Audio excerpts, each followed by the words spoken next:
Hi friends, clips and ക്ലാപ്സിൻ്റെ മറ്റൊരു എപ്പിസോഡിലേക്ക് വീണ്ടും സ്വാഗതം. ഇപ്രാവശ്യം നമ്മൾ പറയാൻ ഉദ്ദേശിക്കുന്നത് കഴിഞ്ഞ പ്രാവശ്യം പറഞ്ഞ അതേ സാധനം തന്നെയാണ്. പൂവാങ്കുറുന്നൽ എന്ന് പറയുന്നതിൻ്റെ ഇനിയും കുറച്ച് ഉപയോഗങ്ങൾ കൂടെ ഉണ്ട്. അപ്പോൾ നമുക്ക് അതിൻ്റെ ബാക്കി കൂടെ ഒന്ന് പറയാൻ വേണ്ടിയിട്ടാണ് ഈ എപ്പിസോഡ് വീണ്ടും നമ്മൾ വച്ചിട്ടുള്ളത്. ഒന്നുകൂടെ നമുക്ക് നോക്കാം. അപ്പം അച്ഛൻ പറഞ്ഞുതരും. അച്ഛൻ്റെ പേര് ശ്രീകുമാരൻ നായർ എന്നാണ്. കുണ്ട്ര ഐലൻഡിൽ ജോലി ചെയ്ത് റിട്ടയർ ചെയ്ത വ്യക്തിയാണ്. കൊന്നക്കോട്ട് കുടുംബമാണ് അദ്ദേഹത്തിൻ്റെ ഫാമിലി. അപ്പോൾ നമുക്കിനി വീഡിയോയിലേക്ക് കിടക്കാം. അപ്പം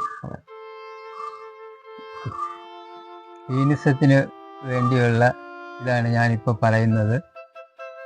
പൂവാങ്കുറുന്തൽ നീര് ഇടിച്ചു പിഴിഞ്ഞ് സമം വെളിച്ചെണ്ണയും ചേർത്ത് കാച്ചി അരിച്ച് പിന്നെ തണുത്തതിന് ശേഷം ഒരു കുപ്പിയിലാക്കി വയ്ക്കുക. എന്നിട്ട് ആവശ്യത്തിനടുത്ത് തലയിൽ തേച്ച് ദിവസവും തലയിൽ തേച്ച് കുളിക്കുകയാണെന്നുണ്ടെങ്കിൽ പീൻസും മാറിക്കിട്ടും.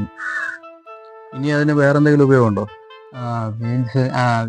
അതായത് മൈഗ്രെയിൻ എന്ന് പറയുന്ന തലവേദനയ്ക്ക് പൂവാങ്കുറുന്തൽ കാലത്തെ സൂര്യോദയത്തിന് മുമ്പ് പറിച്ച് അതിൻ്റെ ചാറ് തലയിൽ ഒരു കളം വയ്ക്കുക. കളം വച്ച് കഴിഞ്ഞിട്ട് അത് അന്നേ ദിവസം കുളിക്കാൻ പാടില്ല. ഒരു 10-15 മിനിറ്റ് കഴിഞ്ഞിട്ട് തുടച്ച് കളയുക.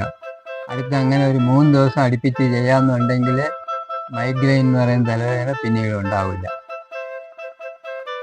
പൂവാങ്കുറുന്തൽ നീര് ഇടിച്ചു പിഴിഞ്ഞ് ഒരു 100 ml എടുത്ത് സമം വെളിച്ചെണ്ണയും ചേർത്ത് പറ്റുന്നത് വരെ കാച്ചി എടുക്കുക. എടുത്ത് തണുത്തതിന് ശേഷം ഒരു കുപ്പിയിലാക്കി വെച്ച് തലയിൽ ദിവസവും തേച്ച് കുളിച്ചു കഴിഞ്ഞാൽ സുഖമായി ഉറക്കം കിട്ടുന്നതാണ്. അപ്പോൾ നമുക്ക് ആ പൂവാങ്കുറുന്നലിൻ്റെ ചെടി ഒന്ന് കാണിച്ചു കൊടുക്കാമല്ലേ? അതെ,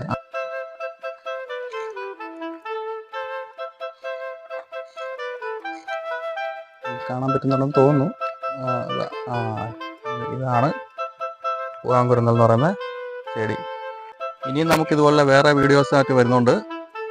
ഇത് ഇഷ്ടപ്പെട്ടിട്ടുണ്ടെങ്കിൽ ദയവായി ഇതിന് സബ്സ്ക്രൈബും ലൈക്കും ഷെയറും ഒപ്പം ബെൽ ബട്ടണും അതിൻ്റെ ഓൾ ഓപ്ഷനും ഒന്ന് പ്രസ് ചെയ്ത് എന്നെ സപ്പോർട്ട് ചെയ്യണം. Thank you. Bye bye.